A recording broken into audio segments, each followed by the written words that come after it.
Hindu code bill अपमान है हिंदू धर्म शास्त्र का। यह एक बहुत बड़ा कलंक है हमारे रूढ़ी परंपराओं और शास्त्रों पर। डॉक्टर अंबेडकर क्या जाने हिंदू धर्म शास्त्र? क्या उन्हें संस्कृत का ज्ञान है? क्या उन्होंने वेद पढ़े हैं? प्रतिशोध के लिए वे हमारे हिंदू धर्म शास्त्र को कानून के धक्के से नष्ट कर देना चाहते हैं। क्या हम एक अछूत को हमारे पवित्र शास्त्र को छूने का अधिकार दे सकते हैं? बताइए आप लोग। नहीं। अरे अरे, छूना नहीं मुझे, तुम दूर से बात करो मुझसे। यहाँ मत बैठना मेरे पास बगल में। तुम्हारे हाथ में कोई चीज क्यों खाएगा? तुम तो नीची जाते क्यों ना? तुम्हारी परछाई भी हमारे लिए अभिशाप है। जरा सोचिए, अगर आपको ऐसा कोई व्यक्ति बोले तो आपके दिल पे क्या बीतेगी? क्या सोचेंगे आप उसके बारे में कि क्यों ऐसा ही मुझे बोल रहा है? नमस्कार लेडीज एंड जेंटलमैन, आज बात करने वाला हूँ भारत के एक ऐसे व्यक्ति के बारे में जिन्होंने भारत की दिशा और दशा दोनों को परिवर्तित करके रख दिया है। जो व्यक्ति पहले सर झुका के जीते थे, आज वही व्यक्ति सर उठा के और बहुत ही गर्व से जीते हैं। तो बहुत ही गर्व वाली बात है। आज बात करूंगा भारत के एक ऐसे महान व्यक्ति के बारे में जिन्होंने भारत के संविधान को बनाया है। भारत के संविधान के जनक है वो। सबसे पहले तो मैं उनको कोटि कोटि नमन करना चाहूंगा, डॉक्टर भीमराव अंबेडकर को। सबसे पहले मेरा सादर प्रणाम है उनको। हम सभी के भगवान यानी बाबा साहेब अंबेडकर का जन्म मध्य प्रदेश के मऊ जिले में 14 अप्रैल 1891 को हुआ था। इनके पिता का नाम रामजी सकपाल था, इनकी माता का नाम भीमाबाई था। इनके पिता सेना में एक पलटन के सूबेदार थे। जब भीमराव अंबेडकर का जन्म हुआ तब ये अपने दोनों बेटों को बुलाए और उनको बोले कि ये मिठाई लो और पूरे गांव-गांव में जाके बांट दो। इनके पिता जो थे वो समझते थे कि बच्चे ये अनटचेबिलिटी है, जो चीज है वो छुआछूत है, ये नहीं समझते हैं। उनको बताया कि हमारी ये जो मिठाई है ये उन्हीं लोगों को देना जो हमारे समाज से ताल्लुक रखते हैं।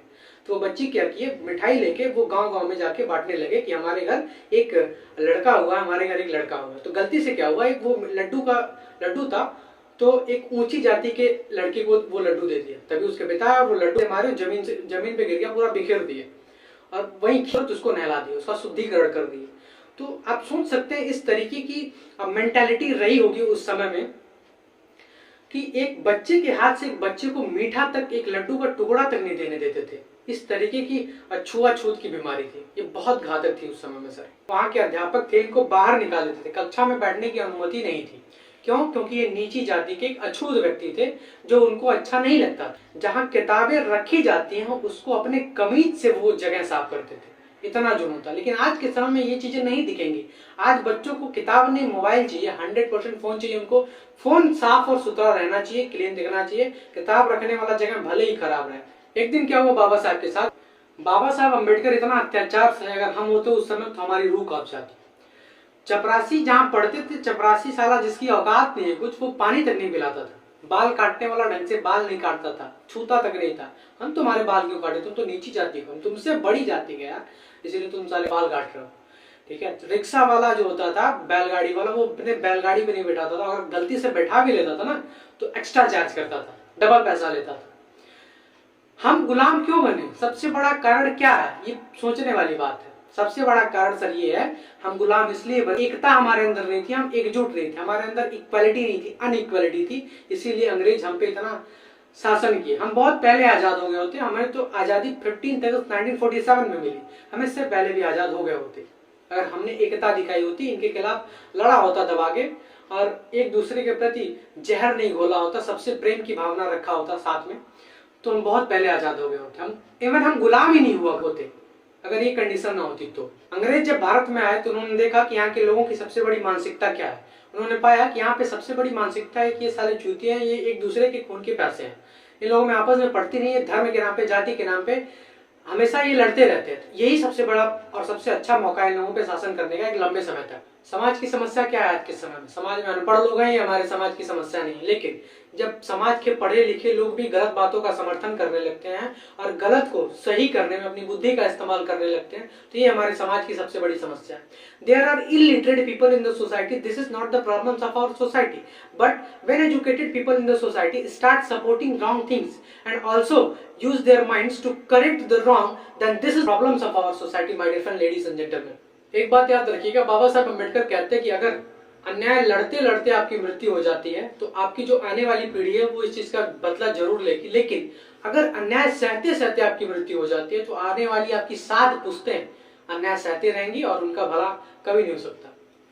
तो इसी के साथ अगर मैं कहूँ अपने जीवन की चुनौतियों से कभी हार मत मानिए, वो चाहे पढ़ाई ही क्यों ना हो, चाहे वो आपका अधिकार क्यों ना हो, सबके प्रति आपको फाइट करना पड़ेगा। आपको अगर जिंदा रहना है इस पृथ्वी पे तो लड़ना तो पड़ेगा सर, डेफिनेटली लड़ना पड़ेगा, चाहे आपकी वो जीवन की परेशानियां हो, चाहे आपके मूल अधिकार हो, चाहे आपकी पढ़ाई लिखाई हो। इसी के साथ एक चीज मैं और कहना चाहूंगा, क्योंकि जाति के नाम पे वोट और धर्म के नाम पे लड़ाई जब तक इस भारत में होती रहेगी तब तक इस देश का कभी कल्याण नहीं होने वाला है, तब तक सुपर पावर भारत नहीं बन सकता। जिस दिन जाति के नाम पे वोट और धर्म के नाम पे लड़ाई होनी बंद हो जाएगी उस दिन भारत विश्व में भारत के जैसा कोई दूसरा देश नहीं होगा। इसके साथ मैं ये भी कहना चाहूंगा कि अगर जब तक हम इस धर्म के नाम पे जाति के नाम पे लड़ते रहेंगे तब तक हमारा कल्याण नहीं होने वाला। इसीलिए जहां रही वहां भाईचारा, मनुष्यता नहीं खत्म होनी चाहिए सर आज के समय में। भगवान अगर आपके परिवार में कहीं कुछ हो गया और आप ऊंची जाति के हो और आपके परिवार के किसी व्यक्ति को ब्लड की आवश्यकता पड़ी और हॉस्पिटल में जा और वहाँ का जो कर्मचारी रहे वो बोले कि ये पॉजिटिव ब्लड चाहिए और ये पॉजिटिव आपको ढूंढने से कहीं नहीं मिलेगा, एक ऐसे व्यक्ति के पास मिलेगा वो खून जो अछूत हो, तो क्या आप उस समय जाति और धर्म देखेंगे? नहीं देखेंगे, डेफिनेटली आप नहीं देखेंगे। आप उसे चुपचाप ले लेंगे। जाति कौन जाता है खून में, भाई उसका खून लाल है, आपका खून लाल है, आपके रगों में आपके बाप का खून दौड़ रहा है, मेरे रगों में मेरे बाप का खून दौड़ रहा है। तो किस चीज की घमंड करते हैं, किस चीज का गुमान करते हैं कि हम बहुत बड़े हैं, हम बहुत ये हैं, हम फलाना जाति के, हम ढमका जाति के? कुछ नहीं है, सब एक समान है। आपका खून लाल है, मेरा खून लाल है, सिंपल सा फंडा सर।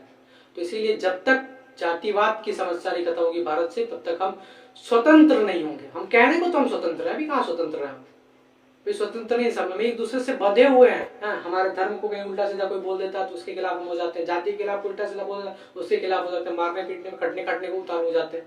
तो ये सब बहुत गलत है। सब जन में एक बीज से सबकी मिट्टी एक, मन में दुविधा बढ़ गई, हो गए रूप अनेक, हो गए रूप अनेक। ऊंच नीच को छोड़ दे, एक बराबर तो, एक बराबर तो। ऊंचे कुल के कारण तू दुनिया भूल रहा, जब तन मिट्टी हो जाएगा तब कुल